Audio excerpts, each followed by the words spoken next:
Hey, what do you say to everybody? Gio Seti here, back at you. Today is October 16th, so that just puts us just over 2 weeks away from Breeders' Cup 2025 Juvenile Friday.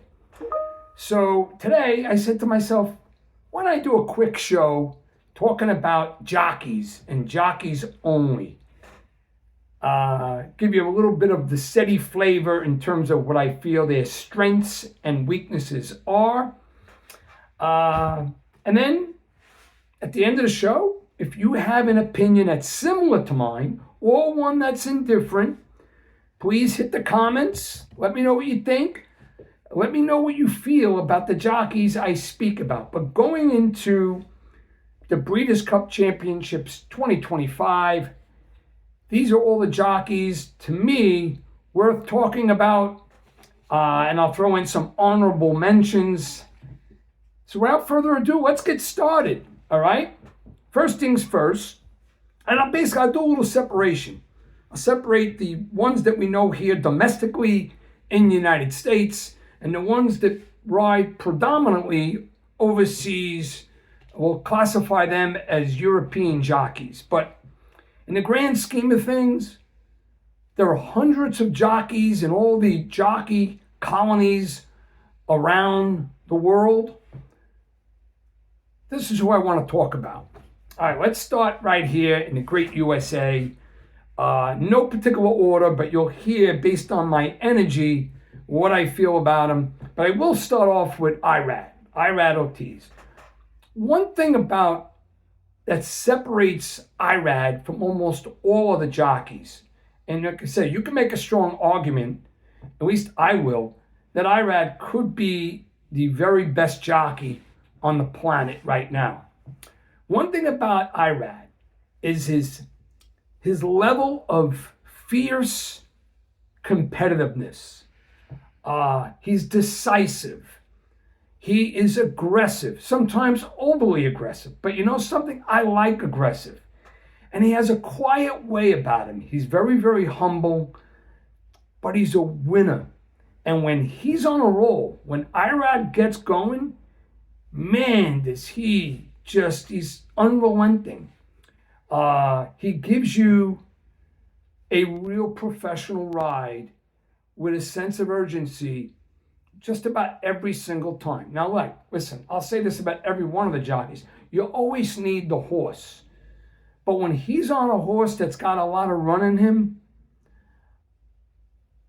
I always have a great measure of confidence with Irad in the saddle. And one thing I always pay note to is that he has the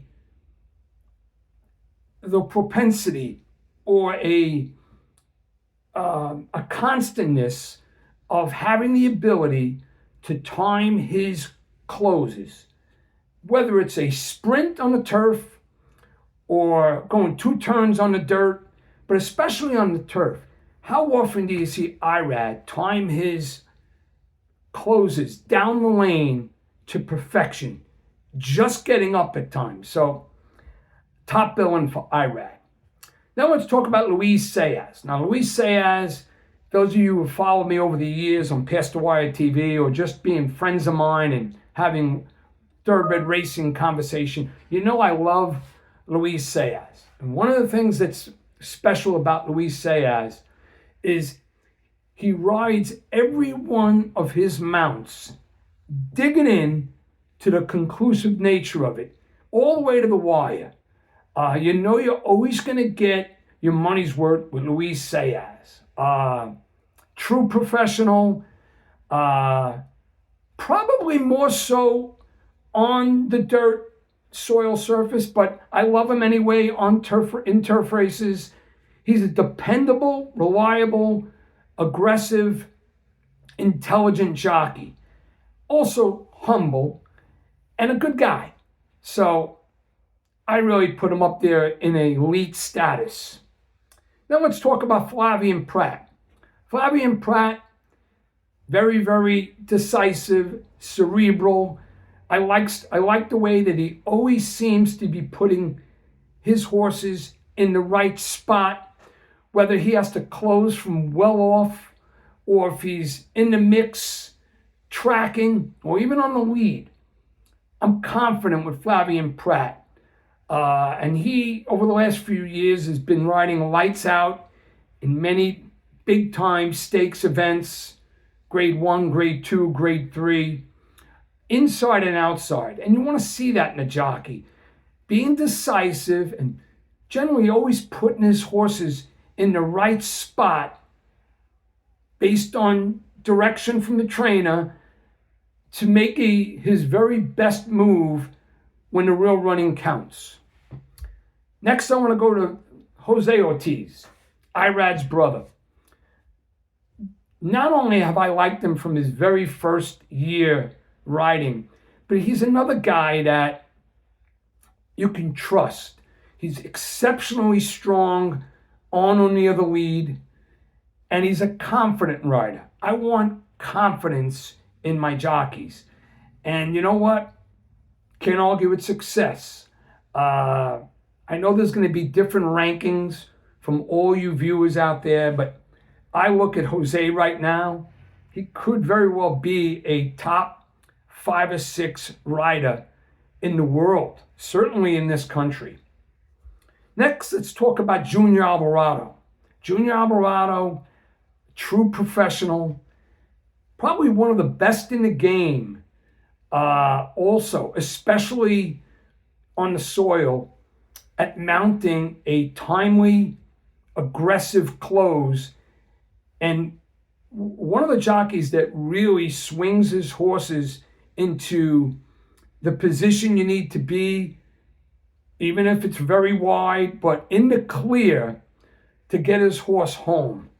I'm really fond of Junior Alvarado and, everything he's done for Belmont. He's sort of an underappreciated jockey, but keep an eye on him as well.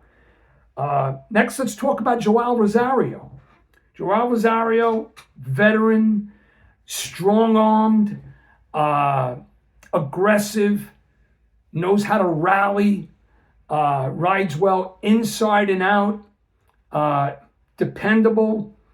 But one thing about Joao, sometimes he's just not all in.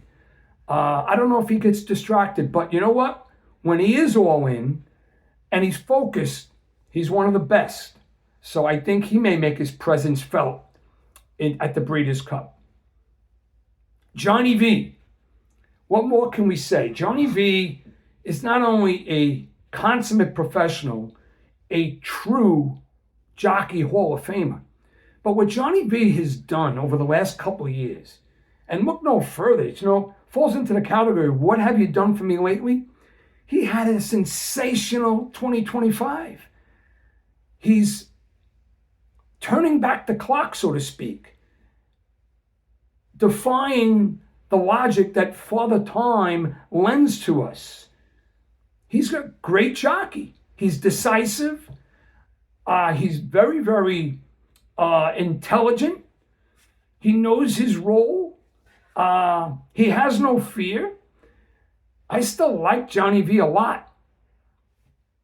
Let's go to the West Coast. Let's talk about Juan Hernandez.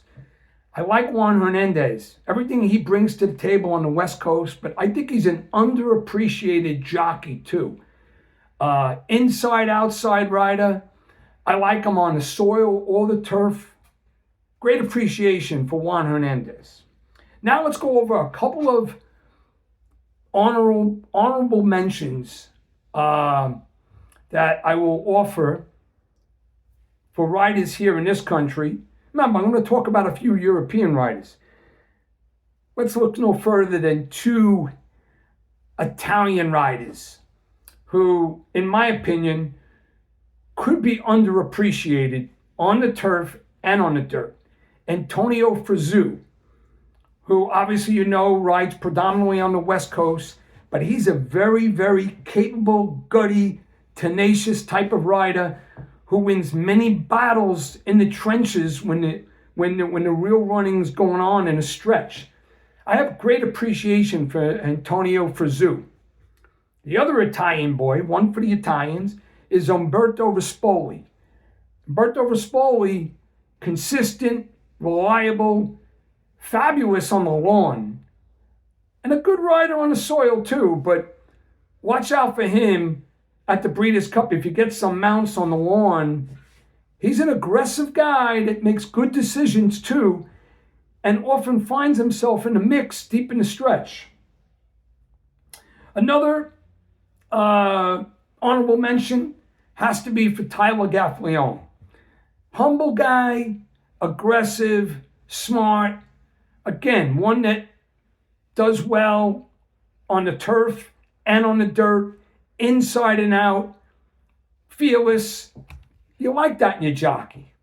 So that rounds up the jockeys I wanted to talk about domestically. So now let's talk about some of the European riders. Some you should be very familiar with, and I'll make a comment or two about them. And I'm not, by the way, I got a heads up from someone at Ryan Moore, who I want to speak about first.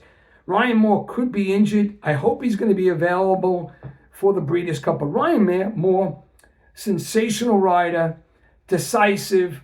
Of course, being a European rider, most of the time he does most of his jockeying in the saddle in turf races.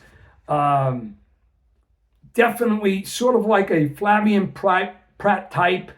Always puts his horses in a right position to be successful. Great rider, champion rider. William Buick, another one. Much like Ryan Moore, doesn't complicate things, decisive. I've seen him make big moves inside and out, in between horses. Gets the most out of his horses. And, to me, should be highly regarded. Probably will get some good mounts at the Breeders' Cup. James McDonald, another one. Very cerebral. Sort of humble. I don't know too much about his personality, but you know what? I like him on the racetrack, and I like the way he rides. And you know what? I look at him as somebody that, when he's got clear run, he makes the most of it. Just in race review, I see a lot of that. Frankie Dettori, the legend of Frankie Dettori, who used to be 75% of the time, maybe 80% of the time, European rider. Obviously, over the last few years, another guy like Johnny V defies the logic of Father Time. Remember, these guys getting up there in years like Johnny V, Frankie Dettori, it's not easy handling a 1,300 pound animal at their age and doing it exceptionally well. Still have much respect for Frankie Dettori, sort of turning back the clock as well. And he's a confident rider who's got great passion. And when you're passionate and you're confident, he could have retired. He still loves to ride, still doing his very best, still cares. Last but not least, an honorable mention, French rider, Miguel Barcelona. Some of the races I viewed, and, his effort seems like he's smooth. I think this guy's got a future, maybe something that fellow Frenchman Flavian Prat has done here in the States. So remember the name. So there you have it. You can hear about what I had to say.